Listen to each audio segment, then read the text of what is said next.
আপনারা কিছু পেয়েছেন? না স্যার, এমনিতেই তো জানা যায় যে কিভাবে আগুন লেগেছে, কিন্তু এখানে তো বোঝাই যাচ্ছে না যে আগুন লাগার কারণটা কি। আচ্ছা, দেখো অ্যাম্বুলেন্স কত দূর এলো। ঠিক আছে স্যার।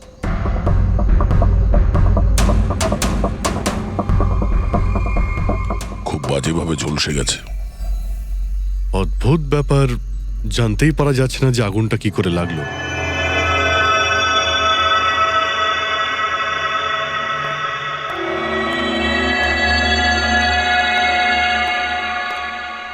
কিভাবে হলো এইসব? সবকিছু তো একদম ঠিক ছিল, জানি না আগুন কি করে লাগলো। এতজন মানুষের অভিশাপ তো লাগবেই, তাই না? এই কি বললে তুমি? আমি জানতে পেরেছিলাম স্যার যে দিলীপ স্যার কোনো কোর্টের কেসে ফেঁসে গেছিলেন। খুব বড়সড় কেস ছিল স্যার, কিন্তু কিছুদিন আগে ছাড়াও পেয়ে গেছিলেন। অনেকে এই নিয়ে রেগেও ছিলেন। আচ্ছা, এই ঘটনার সুযোগ নিয়ে কেউ ওকে মেরে দেয়নি তো? না, কোর্টে উনি নির্দোষ প্রমাণিত হয়েছিলেন, উনি কিচ্ছু করেননি। কি কি কেস ছিল? 9 বছর আগে জামাইবাবু থিয়েটারে আগুন লেগে গিয়েছিল, যার জন্য বেশ কয়েকজন মারাও গিয়েছিল, আর সমস্ত দোষ জামাইবাবুর ঘাড়ে চাপলো। এমনি এমনি কি করে আগুন লাগতে পারে? এটা নিশ্চয়ই কারোর প্ল্যানিং। কাউকে সন্দেহ হচ্ছে আপনাদের? এটা কে করতে পারে? যে কেউ করতে পারে, অনিতাও করতে পারে। কোন অনিতা? টনির ওয়াইফ, ও এখানে এসেও ছিল।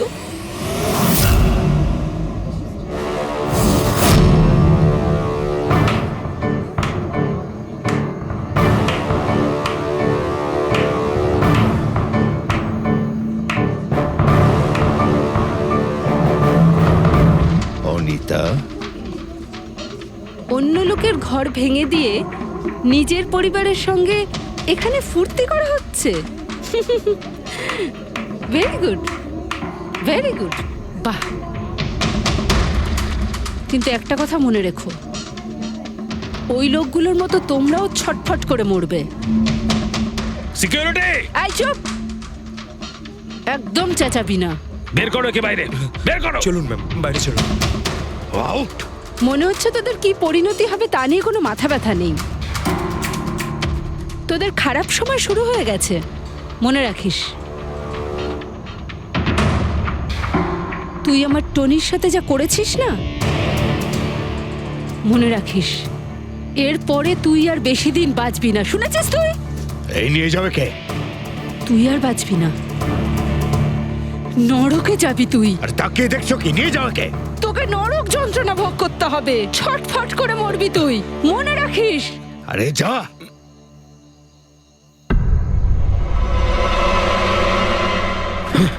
Let's enjoy Rohan. আরে ভুলে যাও।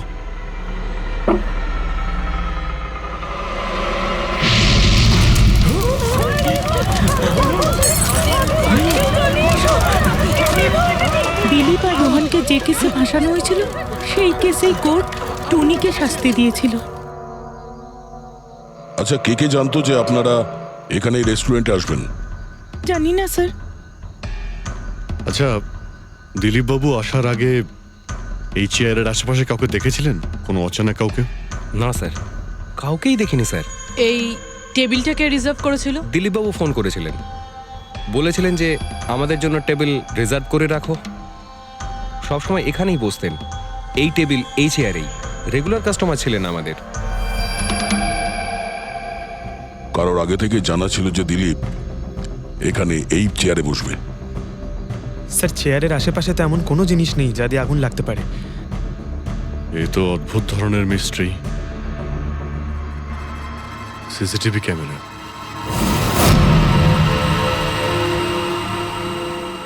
এর ফুটেজ থেকে জানতে পারা যাবে কি হয়েছিল এখানে। ও মাই গড, এসব কিভাবে হলো? কে করতে পারে এসব? ওই করেছে যে দিলীপকে খুন করেছে প্রমাণ লোপাটের জন্য। আর যে কেউ কিভাবে এই মনিটর রুমে চলে এলো? তোমার সিকিউরিটি কোথায়? স্যার, এই রুমে সিকিউরিটির কোনো প্রয়োজনই হয় না। এর আগে এরকম কখনোই হয়নি স্যার। স্যার স্যার, আমার মনে হয় না সিসিটিভি ফুটেজ ডিলিট করার মতো সময়ের কাছে ছিল। ও শুধু ভাঙচুর করেছে। যদি আমরা কোনো এক্সপার্টকে ডাকি স্যার, তাহলে সে হয়তো হার্ড ডিস্ক থেকে রিকভার করতে পারবে।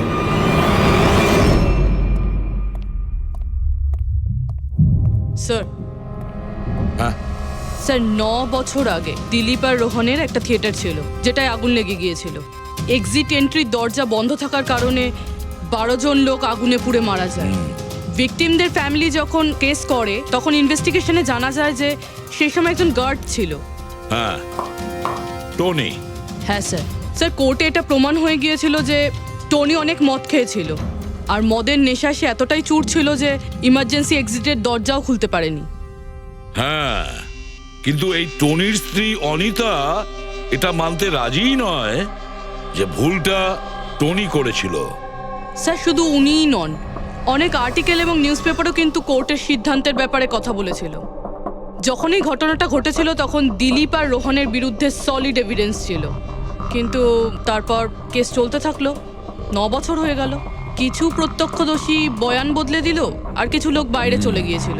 স্যার, দিলীপ আর রোহন নিশ্চয়ই টাকা আর ক্ষমতার অপব্যবহার করেছে, আর এই কথাটা নিশ্চয়ই টনি জানতে পেরেছিল। ওই হয়তো পাঠিয়েছে অনিতাকে দিলীপকে মারার জন্য। কিন্তু ফেডরিক, যখন অনিতা ওখানে ছিলই না, তাহলে আগুন লাগালো কি করে? না না, সিকিউরিটির লোকেরা তো ওকে বাইরে বের করছিল ওই রেস্টুরেন্ট থেকে। এমন কি জিনিস ছিল যার জন্য হঠাৎ করে আগুন লাগলো? স্যার হয়তো ডক্টর সালুংখে আমাদের কোনো হেল্প করতে পারে। না হলে অনিতা।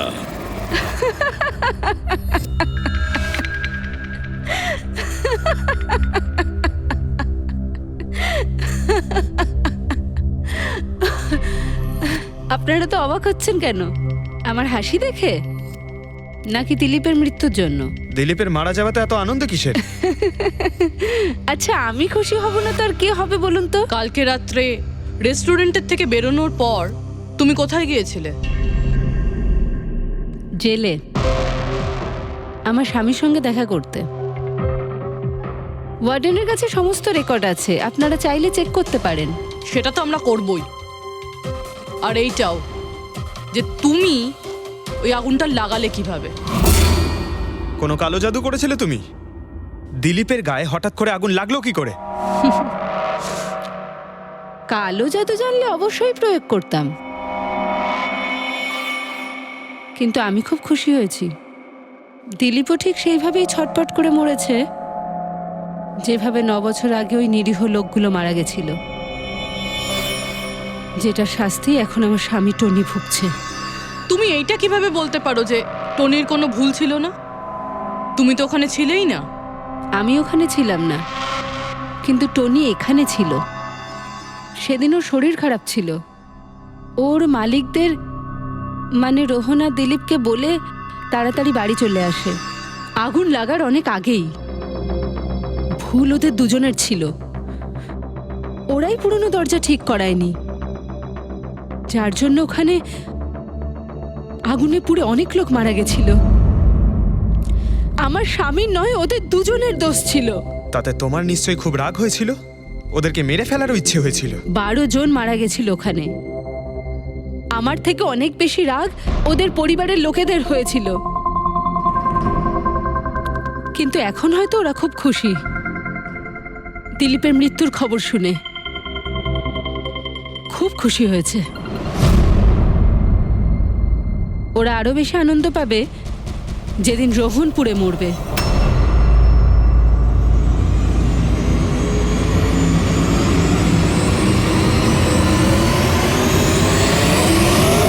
স্যার 42 জন আছে, ওই 12 জন ভিকটিমের কাছের আত্মীয় আর ফ্যামিলির লোকেরা মিলে। সাসপেক্ট বেশি আর সময় কম। স্যার, এই 42 জন লোকের মধ্যে সবার আগে সেই সমস্ত লোকেদের নাম সরিয়ে দিতে হবে যারা কালকে দিলীপের মৃত্যুর সময় শহরে ছিল না। স্যার 9 বছর হয়ে গেছে এই ব্যাপারটার।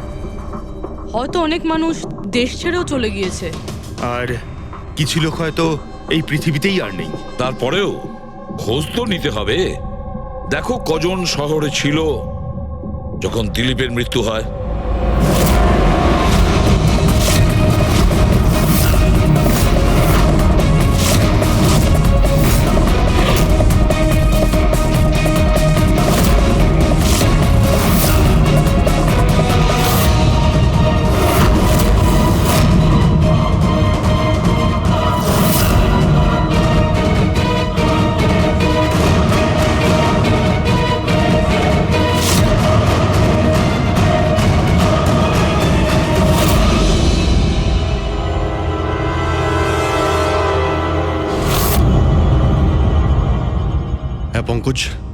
কজন এখানে আছে? 27 জন স্যার, যারা সেই সময় শহরে ছিল, আর ওদের দিলীপকে মারার কারণও ছিল। ঠিক আছে, সবাইকে বিউরোতে ডাকো। দেখা যাক ওরা নির্দোষ হওয়ার কি গল্প শোনায় আমার। তোমার বাবা 9 বছর আগে থিয়েটারে আগুন লাগার কারণে মারা গেছেন, তাই তো? Yes sir. আপনার হাজবেন্ড ফিল্ম একাই দেখতে গিয়েছিলেন? সেই দিন আমি বিজি ছিলাম, তাই উনি একাই চলে যান। কালকে রাত্রে কোথায় ছিলে তুমি? স্যার আমি আমার বন্ধুদের সঙ্গে ছিলাম। স্যার আমি পাসপোর্ট অফিসে গেছিলাম। ওই দুজনকে আমি এমনি এমনি ছেড়ে দেবো না। তো কি করেছিলে তুমি? ভেবেছিলাম যে দিলীপের সাথে ফেস টু ফেস দেখা করব, আর ওকে জিজ্ঞেস করব যে তুমি এরকম কেন করলে। স্যার তারপরে আমি আমার বন্ধুদের সাথে বাড়িতে যাই। আমি আমার ওয়াইফের সাথে মলে ছিলাম। স্যার আমার বন্ধুদের জিজ্ঞাসা করতে পারেন। স্যার যদি ওর সাথে আমার দেখা হতো তাহলে ও রেস্টুরেন্টে বেঁচে ফিরতো না। দিলীপ ওর কর্মের শাস্তি পেয়ে গেছে।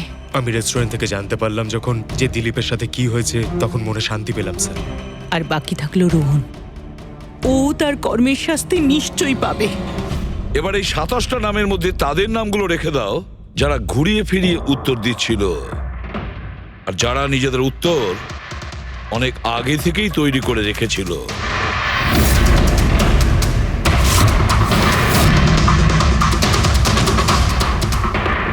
স্যার এবার 15 জন রইল।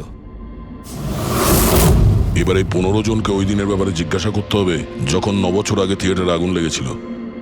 দেখা যাক কে সব থেকে বেশি রেগে যায় আর কে মুখ ঘুরিয়ে নেয়। স্যার আমার ভাই মাধ্যমিক পাশ করেছিল। ও বলেছিল বন্ধুদের পার্টি দিতে চায়, সিনেমা দেখাতে চায়, টাকা দাও। স্যার আমি সেই জন্য ওকে টাকাও দিয়েছিলাম। হয়তো ওই টাকাটা আমার ওকে দেওয়া একেবারেই উচিত হয়নি স্যার। যে এই কাজটা করে থাকুক খুব ভালো করেছে। আজকে আমি খুশি, আজ আমি খুব খুশি। কুমারবাবু আপনি ইউনিভার্সিটিতে ফিজিক্সের প্রফেসর, তাই তো? Yes sir, head of the department physics. কিন্তু আমার নিজের ছেলেরই পড়াশোনায় কোনো ইন্টারেস্টই ছিল না। অনেক বকেছি আমি ওকে, কিন্তু তাতে কোনো রকম কোনো লাভই হয়নি। 1 নম্বরের বদমাইশ হয়ে উঠেছিল। সেদিনও কলেজ বাঙ্ক করে বন্ধুদের সাথে সিনেমা দেখতে চলে গিয়েছিল। আর স্যার তারপর ও আর কোনোদিন বাড়ি ফিরে আসেনি। হিমেশ, রাইট? তুমি কন্ট্রাক্টর না? হ্যাঁ স্যার। হিমেশ, 9 বছর আগে তুমি তোমার স্ত্রীর সঙ্গে সিনেমা দেখতে গিয়েছিল ওই সিনেমা হলে। আমাদের নতুন নতুন বিয়ে হয়েছিল, স্যালোনির সাথে সিনেমা দেখতে গিয়েছিলাম। ওর খুব খিদে পেয়েছিল, আমি সিঙ্গাড়া আনতে বাইরে গেছিলাম। আমি ওখানে ফিরে গিয়ে দেখলাম ওখানকার দরজা লক হয়ে গেছে, আর ভেতর থেকে লোকেদের চিৎকার চেঁচামেচি শোনা যাচ্ছিল, আর আর খুব ধোঁয়া বেরোচ্ছিল ওখান থেকে। আমি স্যার দরজা খোলার অনেক চেষ্টা করেছিলাম, আমি খুব চেষ্টা করেছিলাম। আমি পাগলের মতো দরজায় ধাক্কা দিতে থাকি। সালোনি সালোনি সালোনি বলে আমি চিৎকার করতে থাকি, কিন্তু আমি কিচ্ছু করতে পারিনি স্যার। আমি কিচ্ছু করতে পারিনি, আমার সালোনিকে আমি বাঁচাতে পারিনি। ওখানে তো একটা গার্ডও ছিল না, টনি? ও কি দরজা খোলেনি? ছিল না স্যার। ওখানে কোনো গার্ড মানে আর কাউকে দেখেছিলে তুমি? কেউ ছিল না স্যার, কেউ ছিল না। আমি 9 বছর আগে কোর্টে যে কথা বলেছি আজও তাই বলছি। যখন সিনেমা হলে আগুন লেগেছিল তখন টনি ওখানে ছিল না স্যার।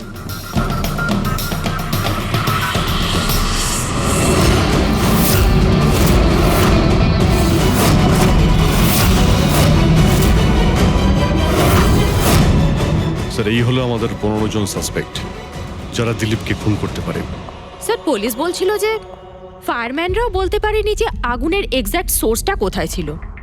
ওরা তো দেখা মাত্রই জানতে পেরে যায়, তাই না? জানতে পেরে যায় যে ওখানে এমন কি জিনিস ছিল যাতে আগুন ছড়িয়ে পড়ে, কিন্তু ওরা জানতে পারেনি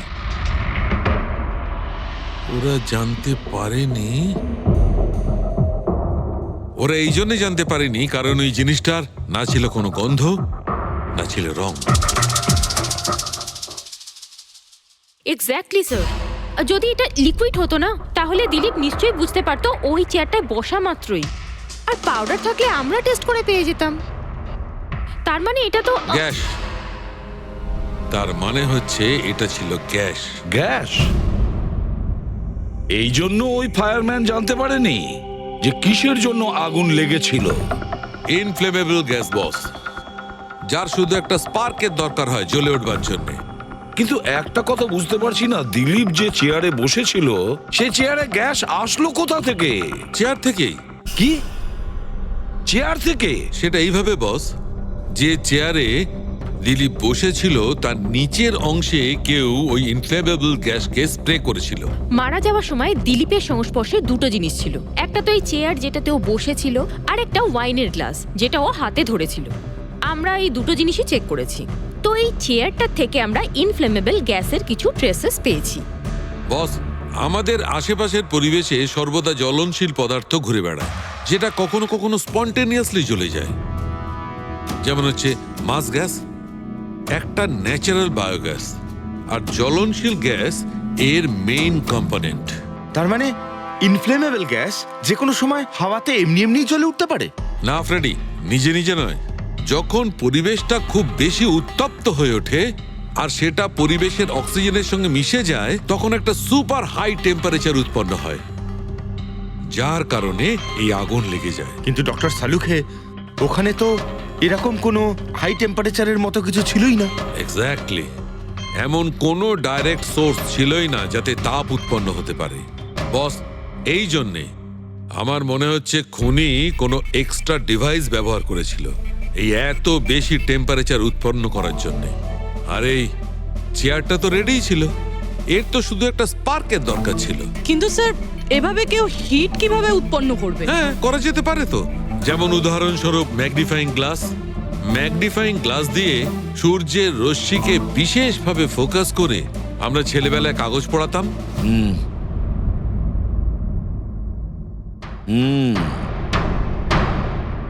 মনে হচ্ছে ওই রেস্টুরেন্টে আবার যেতে হবে, খোঁজ নিতে হবে কিসের থেকে আগুনটা লেগেছিল।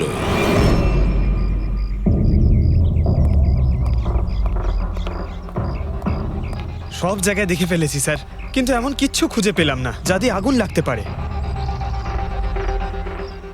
আর এটা ওপেন এয়ার রেস্টুরেন্ট। যখন খুনি দিলীপের চেয়ারের নিচে ওই ইনফ্লেমেবল গ্যাস স্প্রে করেছিল, কেউ তো দেখেছিল। সেটাই তো, চেয়ারে হঠাৎই আগুন লেগে যায় আর দিলীপ পুড়ে মারা যায়। কেউ কিছু দেখেনি, আর না আমরা কোনো প্রমাণ পাচ্ছি। স্যার, ওই data expert CCTV footage recover করে ফেলেছে, আপনারা দেখতে পারেন স্যার। গুড। দয়া, তুমি গিয়ে দেখো, ততক্ষণ আমি এখানে দেখছি কিছু পাওয়া যায় কিনা। স্যার, দিলীপ আর ওর ফ্যামিলি আসার 15 মিনিট আগের ফুটেজ এটা।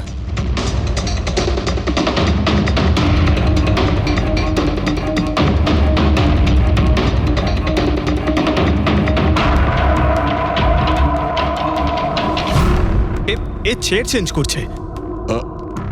এর কোনো দ্বিতীয় অ্যাঙ্গেল আছে কি এই সময়েরই? চেক করো। 1 মিনিট স্যার।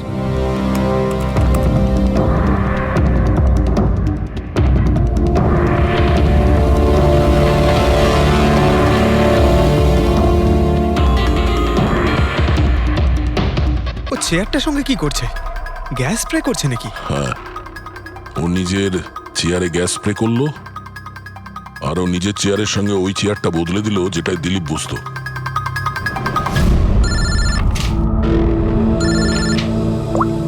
হ্যাঁ দয়া। আচ্ছা, গ্রেট, গুড ওয়ার্ক দয়া, গুড ওয়ার্ক। কি হলো স্যার? যে দিলীপের চেয়ারটা কারসাজি করেছিল তার খোঁজ পাওয়া গেছে। সে আসলে একটা লোক, ওর শারীরিক গঠনটাও জানা গেছে। আর দেখি আমরা, দয়া ফটোটা পাঠাচ্ছে।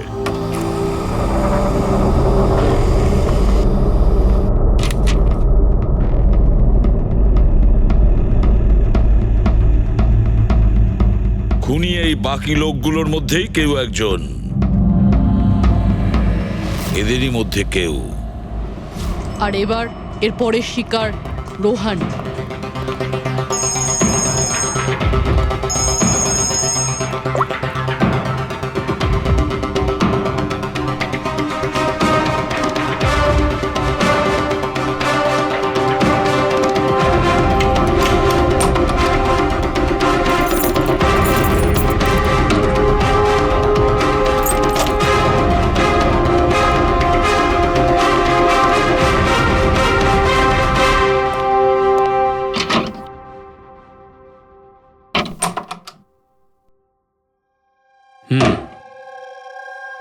আমার মনে হয় কারোর আমার আর দিলীপের মুক্তিতে অসুবিধা হচ্ছে। আমার প্রাণের ঝুঁকি আছে এখানে। I will talk you later. Bye. Sir, everything is okay. All right, তুমি এখানেই থাকবে আর কাউকে ভেতরে ঢুকতে দেবে না। Be alert. Okay? Okay sir.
My god,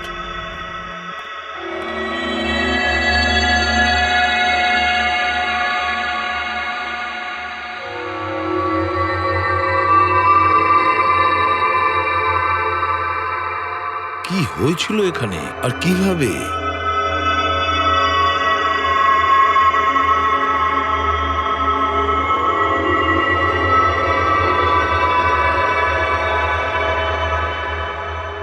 এখানে আর অন্য কোনো জিনিসের স্মেল পাওয়া যাচ্ছে না, শুধু এই পোড়া লাশটার দুর্গন্ধ ছাড়া। মানে স্যার, এই মার্ডারটাও ইনফ্লেমেবল গ্যাস দিয়েই করা হয়েছে হয়তো।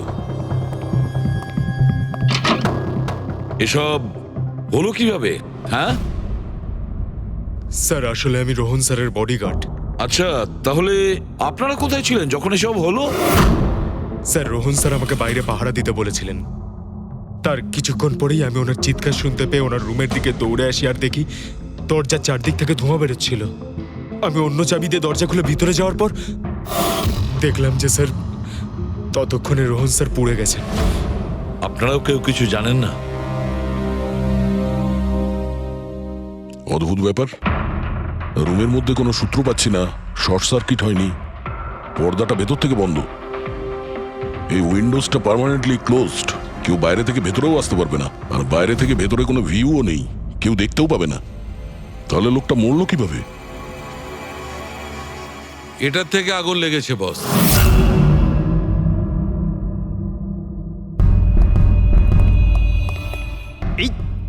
এই জিনিসটা দিয়ে এটা কি স্যার?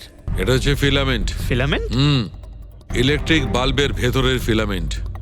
যখন এই ফিলামেন্টের ভেতর দিয়ে ইলেকট্রিক পাস করানো হয় তখন এটা গরম হয়ে লাল হয়ে যায়।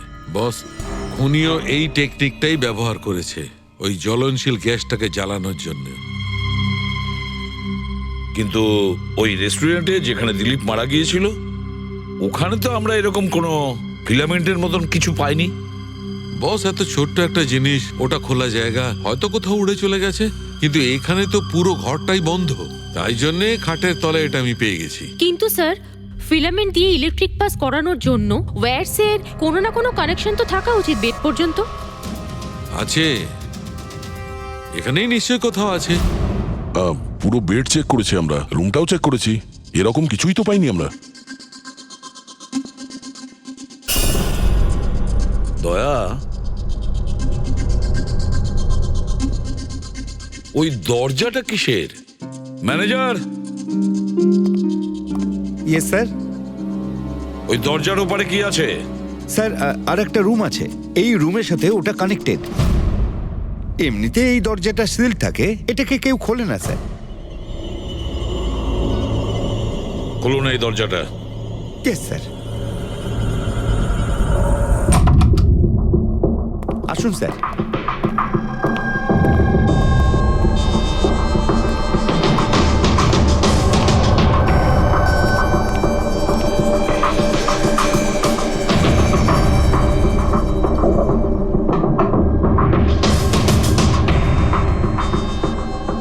আচ্ছা ম্যানেজার বাবু, কার রুম এটা? কে থাকে এই রুমটাতে? কোনো একজন গেস্ট স্যার, ডিটেলস চেক করতে হবে। দেখুন।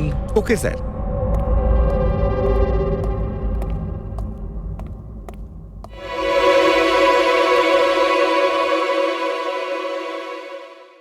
স্যার, ওখানে ওই রুমের মধ্যে যা হয়েছে স্যার সব এই রুম থেকেই করা হয়েছে স্যার। কিন্তু যদি কারেন্ট এই রুম থেকে পাস করা হয়ে থাকে তাহলে এখান থেকে বেড পর্যন্ত কোনো না কোনো ওয়্যার তো থাকা উচিত। আর যদি থেকে থাকে তাহলে রোহন নিশ্চয়ই সেটা দেখতে পেয়েছে। হ্যাঁ, হয়তো ওর বডিগার্ডও দেখে থাকবে। ডাকো তো ওর বডিগার্ডকে। আপনি এদিকে আসুন।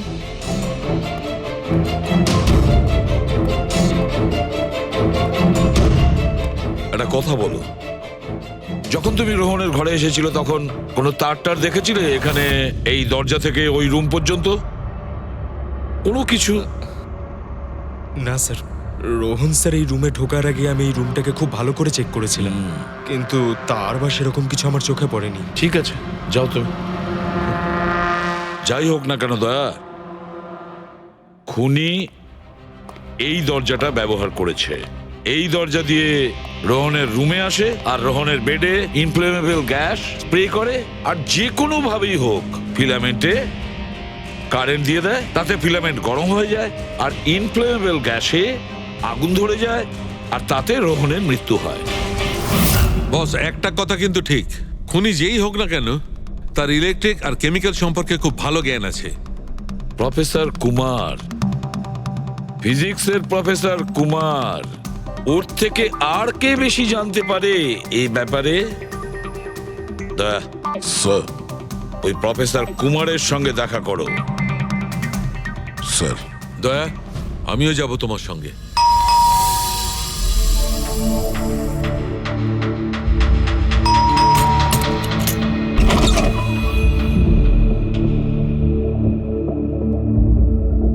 প্রফেসর কুমার আছেন বাড়িতে? হ্যাঁ আছেন, কিন্তু আপনারা? সিআইডি। সিআইডি? সব ঠিক আছে তো স্যার? হ্যাঁ, ওনাকে কিছু জিজ্ঞাসা করার আছে। কোথায় উনি? বাইরে বাচ্চাদের পড়াচ্ছেন, আমি ডেকে আনছি। ঠিক আছে ঠিক আছে, আমরা দেখছি।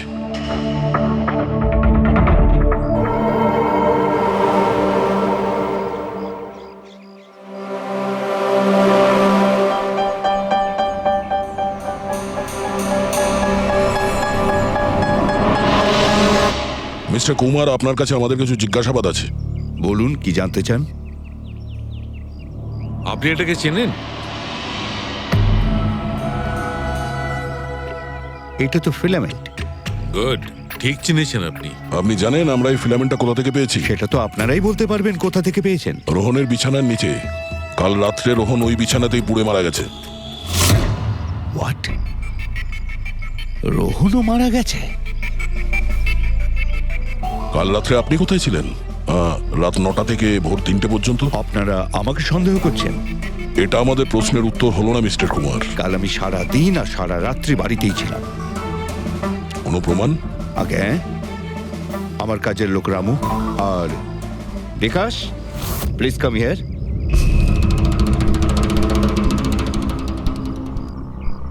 Yes sir. এনাদের বলো যে কাল কোথায় ছিলাম। স্যার আমাদের সবার এক্সট্রা ক্লাস নিচ্ছিলেন এই বাড়িতেই। কটা থেকে কটা পর্যন্ত?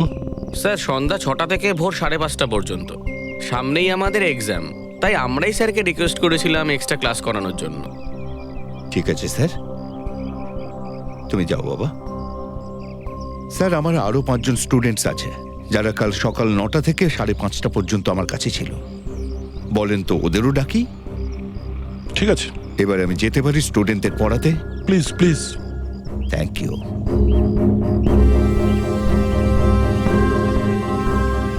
হ্যাঁ, তাহলে আমি যেটা বলছিলাম যে শোল্ডারিং ওয়্যার ছাড়াও আমরা মাদারবোর্ড ফিক্সড করতে পারি with the help of adhesive conductor.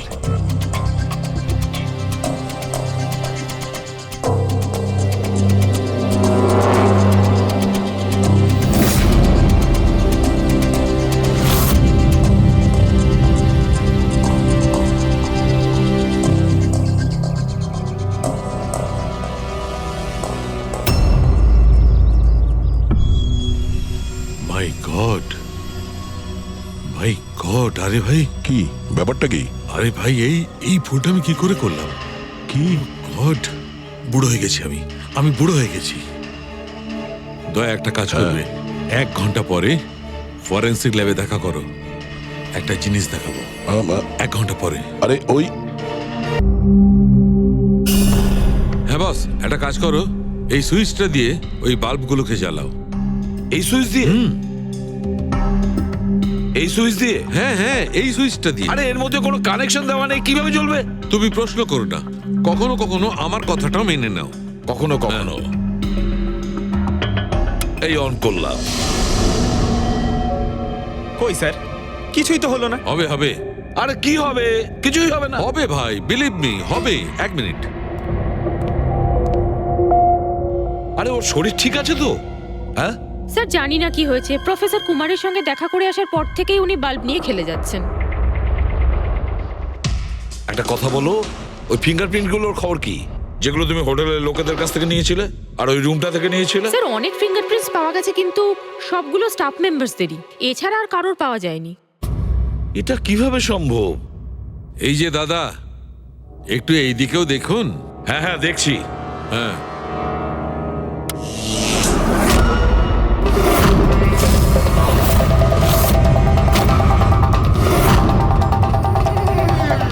আরে স্যার, স্যার এই বাল্বগুলো জ্বললো কিভাবে? এ কি কাণ্ড করলেন ডক্টর সালুকে? কোনো তার ছাড়াই আপনি সবকটা বাল্ব জ্বালিয়ে দিলেন। কিন্তু ডক্টর সালুকে, এটা আপনি করলেন কিভাবে? এটা ঠিক তেমন ভাবেই হয়েছে ফ্রেডি, যেমন ভাবে খুনি করেছিল। ওই দিলীপের চেয়ারটাতে আর রোহনের বেডে। ম্যাজিশিয়ান সালুকে, এবার পরিষ্কার করে বলুন আপনি সব করলেন কিভাবে? কারেন্ট কি হাওয়া থেকে আসলো? হাওয়া থেকে আসেনি বস, তাহলে? কারেন্ট এসেছে ইলেকট্রিক পেইন্টের সাহায্যে। Electric paint? হ্যাঁ, ইলেকট্রিক পেইন্ট। আসলে ইলেকট্রিকের যে তার হয় সেটা মেটালের হয়। Metal is a good conductor of electricity, সেই জন্য কারেন্ট ওর মধ্যে দিয়ে পাস করে। ঠিক একই রকম ভাবে কিছু পেইন্টও আছে যেগুলোকে আমরা ইলেকট্রিক পেইন্ট বলি, আর এটাও গুড কন্ডাক্টর অফ ইলেকট্রিসিটি। এর মধ্যে দিয়েও ইলেকট্রিসিটি পাস করতে পারে। অদ্ভুত ব্যাপার হলো এটা যে কোনো কালারের সঙ্গে মিশে যায়, যেটা খুব সহজে যে কোনো ব্যাকগ্রাউন্ডে মার্জ হতে পারে। ও, এই কারণেই আমরা হোটেলের রুমে আর রেস্টুরেন্টে কিছু দেখতে পাইনি স্যার। এক্স্যাক্টলি দয়া, খুনি আসলে হোটেলের রুমের আর রেস্টুরেন্টের ফ্লোরের দুটোর কালার এই কালারের সঙ্গে ম্যাচ করেছে, এই জন্য আমরা দেখতে পাইনি। তার মানে ইলেকট্রিক কারেন্ট, এই ইলেকট্রিক পেন্ট, এটা কি খুব সহজেই পাওয়া যায়? হ্যাঁ, পাওয়া যায়। আসলে এটা ইলেকট্রিক সোল্ডারিং আর রিপেয়ারিং এর কাজে লাগে। আর এটা সবচেয়ে বড় বিশেষত্ব হলো যে এটা সাধারণত খালি চোখে এটা দেখা যায় না, শুধুমাত্র ইনফ্রারেড লাইটেই এটা দেখা যায়। আমি দেখাচ্ছি।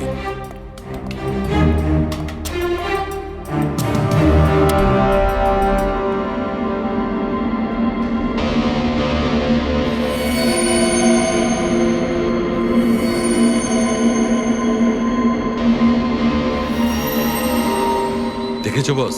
হ্যাঁ, খনিও ঠিক এইভাবেই ইলেকট্রিক পেইন্টের ব্যবহার করেছে আর এই সার্কিট তৈরি করেছে।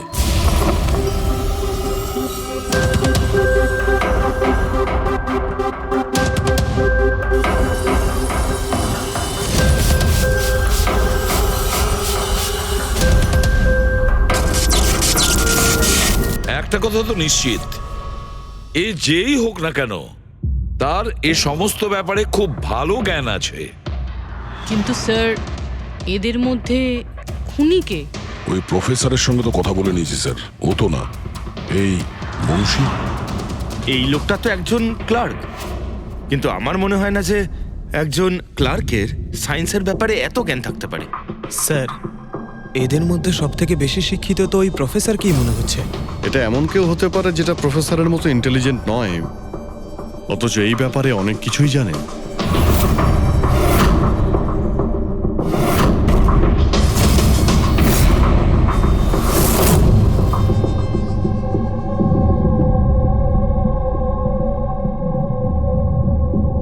সেই লোকটা অভিজিৎ, এই লোকটাই সে। মনে পড়ছে কি বলেছিল আমাদের, যে ও কি কাজ করে?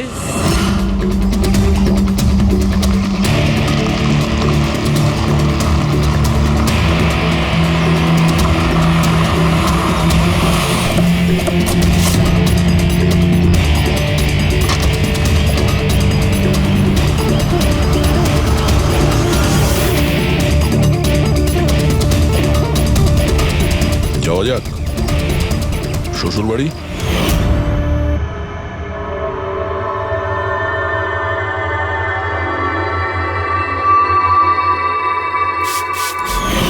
দিলীপ আর রোহনের ওপর কেস হয়েছিল, কিন্তু আমি জানতাম ওরা টাকার পাওয়ারের জোরে ছাড়া পেয়ে যাবে। কিন্তু ওদের কাছে টাকা থাকলে আমার কাছে ছিল বুদ্ধি।